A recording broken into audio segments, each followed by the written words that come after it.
channel, and if you're new, welcome. My name is Carla Michelle, and in today's video I want to talk to you guys about time. Yes, time. I am starting a new series during my Vlogtober, and it might continue into November as well, and it is regarding setting yourself up for success. Okay, a lot of people are talking about locking in. They've been locking in. It's been all over social media, starting since like August to December. They're locking in. And I saw a video about a couple days ago of this girl who is doing locking in, but for, God, right? Like with her relationship with God. So everyone has their own little thing going on. But something that I actually have been putting into practice is called time blocks. So I wanted to set this off with talking about time, and also, since we are learning in real time here, sharing time blocks, which I said in my previous video that I was going to talk about. So let's start off with the word, right? Ecclesiastes 3:1.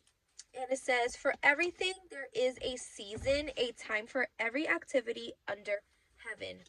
And a lot of times I would tell myself, I don't have time. Like, I have to do this, I have to do that. Like, I'm doing this, I'm doing that. I don't have time.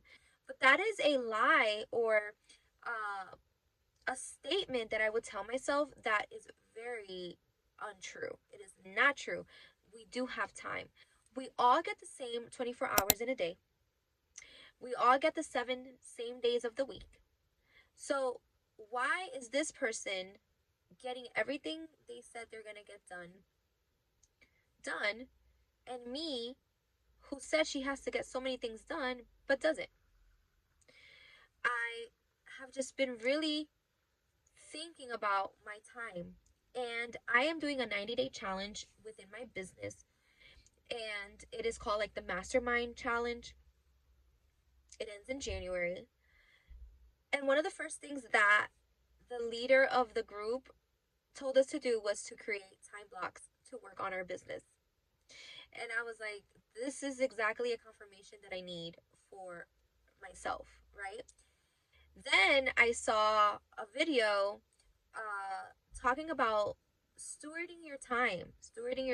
And then I saw another video about time block. And I swear, I'm like, our phones are listening to us for real?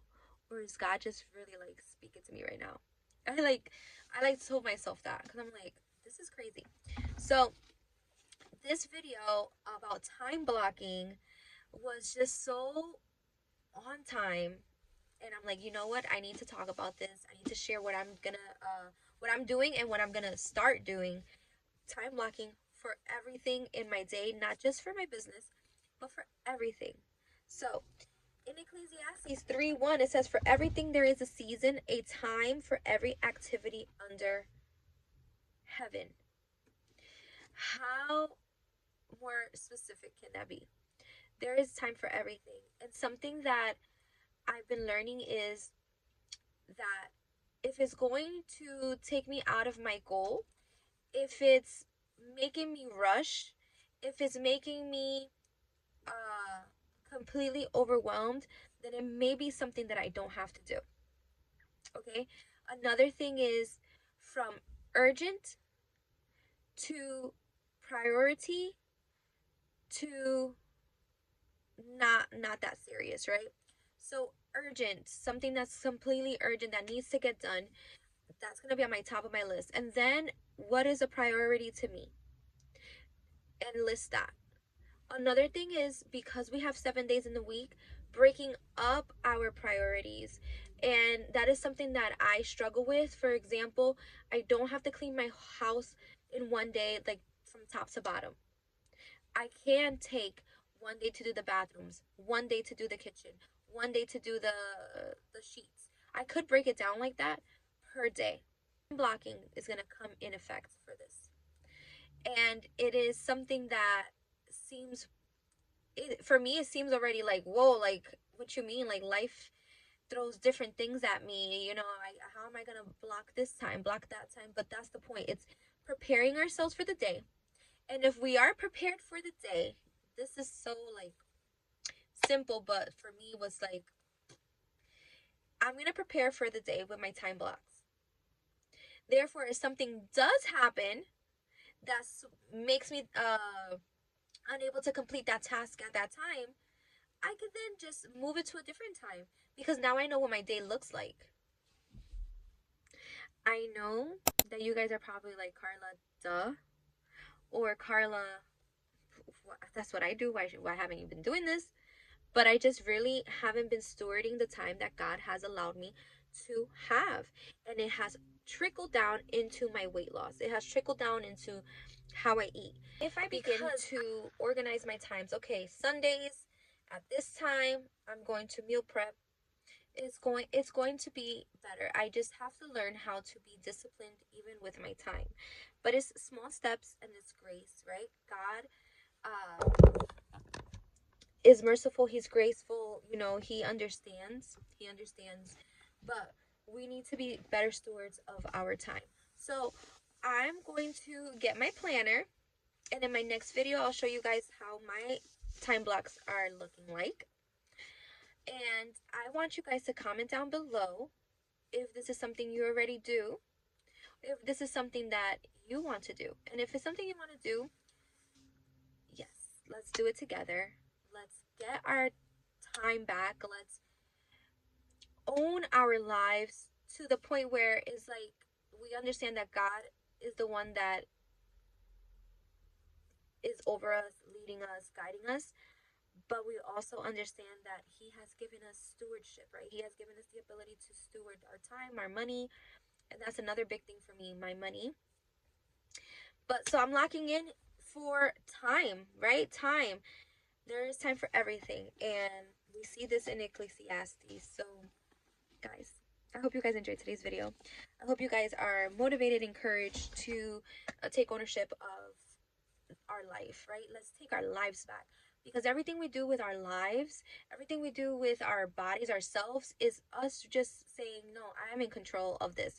Now, let me just say, of course, we surrender it all to God. But that is where I can do all things through Christ who strengthens me. Philippians 4:13 that I'm memorizing. I can do all things through Christ. We got this. I got this. You got this. We all got this, right? Also, new nails. I did black and lime green with like little stars, or I don't really know, like little sparkles. She drew sparkles.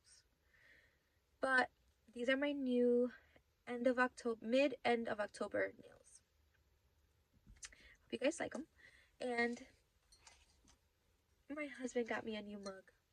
Home is where my cat is. My cat left the house on Wednesday. He escaped through a cracked window that we left open for fresh air. That window does not have a screen. My husband didn't even notice that it didn't have a screen because he opened up windows to let fresh air come in.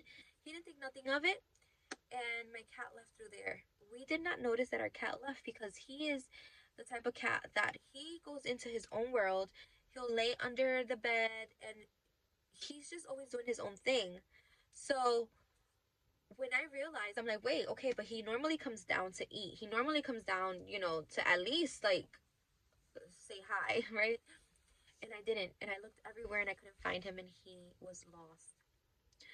And I was so sad. My daughter was crying. I cried. We went out looking for him all the way till like 11 p.m. at night. We were looking for him.